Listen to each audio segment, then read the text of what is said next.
want to keep learning about our brain, ourselves, our soul, our performance, how to I'm just fascinated about it. I just love to see people, human being growth from a bad place in their lives to the understanding and acceptance to become the person that they are, become who they truly are.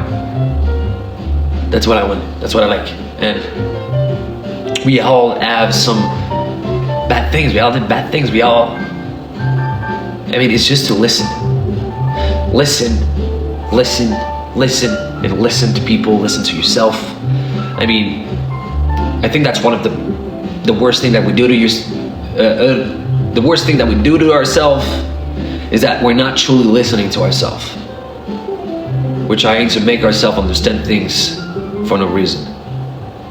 Instead of listening to ourselves and feel the emotions, we're just trying to fight it. So we're not truly fighting for ourselves. We're fighting against ourselves. We're not fighting against the problem that we're facing. We're fighting against us.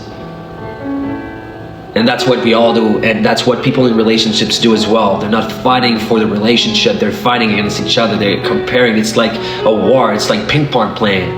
Instead of fighting on the problem, what was the problem? Listen to what they have to say and just say, okay, yeah, I'm sorry.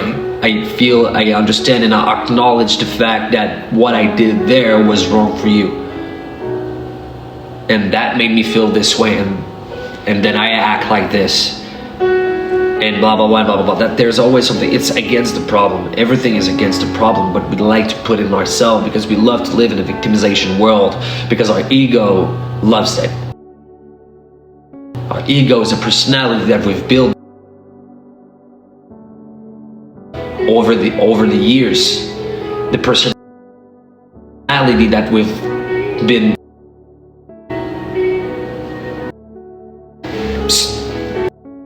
fucking up years because of negativity. And yeah, it's only embarrassing if you decide it. It is. So being yourself is one of the most uncomfortable thing ever. And I have my flaw, I have my things, and I acknowledged it. And I'm not a fucking perfect human being. Nobody's perfect. We all have our own flaw. We all have our own thing, and that's the beauty of being a human. Because what it is, what can we be? How can we be happy? How can we actually live our life if we can grow? You don't want to wait until you're 75 years old in your deathbed, realizing that the life you had was just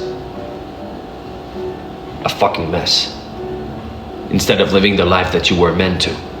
The second life. You never realized that you have a second life, which the second life starts the moment you realize that you only have one life. And so many people forget about this shit. I think that we all have two lives. The first life is the life of the personality you're creating, all the things you're trying to be like that and be this person, do that job, and blah blah blah blah blah blah, to stick up to this little thing that you created, personality that you created just to be stable and secure. And then there's this second life that people have in the midlife sometimes crisis. They're at their job and just fucking leave everything. They're like, fuck this fucking life. That's the moment they realize that they have a second life. The second life is the moment they realize that they actually have a life, and they start living it. And that's why people just fucking leave the fucking out of their job that they've been working at for 15 years, 20 years. They're like, fuck that shit, I'm leaving this place.